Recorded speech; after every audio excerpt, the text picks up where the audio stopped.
ভারী বৃষ্টিপাতের জের জলমগ্ন দিল্লির বিস্তীর্ণ এলাকা। বিপদসীমা অতিক্রম করেছে যমুনা নদীর জল। যমুনা নদীর তীরে ভেঙে যাওয়ার বন্যার আশঙ্কা দিল্লিতে। ইতিমধ্যে জল ঢুকতে শুরু করেছে নদী তীরবর্তী বাড়িগুলিতে। প্রশাসনের তরফে খোলা হয়েছে ত্রাণ শিবির।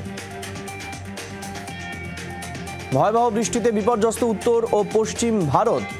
যমুনা নদীর জলস্তর বাড়ায় জলের তলায় দিল্লি থেকে পাঞ্জাবের বিস্তীর্ণ এলাকা। এই ভয়াবহ পরিস্থিতির মধ্যে প্রকাশ্যে এলো মর্মান্তিক দৃশ্য। পাঞ্জাবের জলের তোড়ে তলিয়ে গেল একাধিক গবাদি পশু। রাস্তার ধারে ছড়িয়ে ছিটিয়ে পড়ে গরু মোষের লাশ। লাগাতার বৃষ্টিতে বিপর্যস্ত হিমাচল প্রদেশ। হরপা বান ভূমিধসে লাফিয়ে লাফিয়ে বাড়ছে মৃতের সংখ্যা। এর মধ্যে কেদারনাথ যাত্রা রুটে সোনপ্রয়াগে ভেঙে পড়ল শাটল পার্কিং এর এলাকা। ধসের জেরে ক্ষতিগ্রস্ত একাধিক গাড়ি।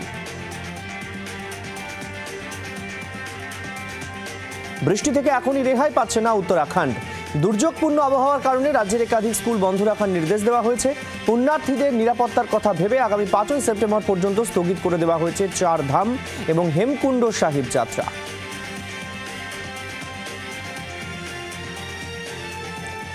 উত্তর ভারতে ক্রমশ বন্যা পরিস্থিতির অবনতি। ভারী বৃষ্টিতে জলের তলায় হরিয়ানার বিস্তীর্ণ এলাকা। টানা বৃষ্টির জেরে বিভিন্ন এলাকায় হাঁটু সমান জল জমায় ব্যাহত জনজীবন। হরিয়ানার আম্বালায় রাস্তায় জমা জল ঢুকে পড়েছে বাড়িতে। নোংরা জলে দাঁড়িয়ে গৃহস্থের কাজ সামলাচ্ছেন আম্বালার বাসিন্দারা।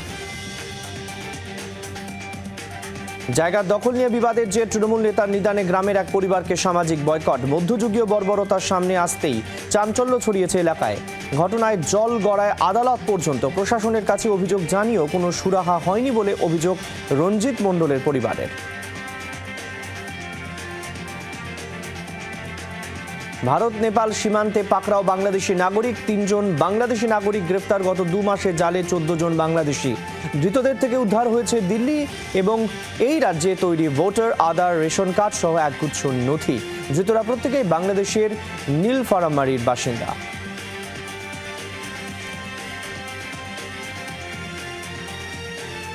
সাত সকালে হিন্দমোটরে ইডির হানা। হিন্দমোটরের দেবাইপুকুরের এমিনেন্ট কমপ্লেক্সের একটি ফ্ল্যাটে হানা দেয় এনফোর্সমেন্ট ডিরেক্টরেটের আধিকারিকরা। স্থানীয় সূত্রে খবর, স্ত্রী 2 ছেলেকে নিয়ে থাকেন ওই ফ্ল্যাটে বিকাশ রামকা। প্রতিবেশীদের দাবি, কলকাতার একটি বেসরকারি সংস্থায় কাজ করেন ওই ব্যক্তি। পশ্চিম মেদিনীপুরের ডিআই অফিসে শিক্ষক সংগঠনের বিক্ষোভ। স্থায়ী চাকরি, অন্যান্য শিক্ষক শিক্ষিকাদের মতো সুযোগ সুবিধা এবং দীর্ঘদিনের বকেয়া বেতনের দাবিতে ডিআই অফিসে বিক্ষোভ। ক্ষোভ উগরে দেয় West Bengal ICT school coordination welfare অ্যাসোসিয়েশনের সদস্যরা। বিক্ষোভকারীদের প্রত্যেকেই বিভিন্ন স্কুলে চুক্তিভিত্তিক কম্পিউটার শিক্ষক। বাংলার আওয়াজ, বাঙালির আবেগ, জি 24 ঘন্টা।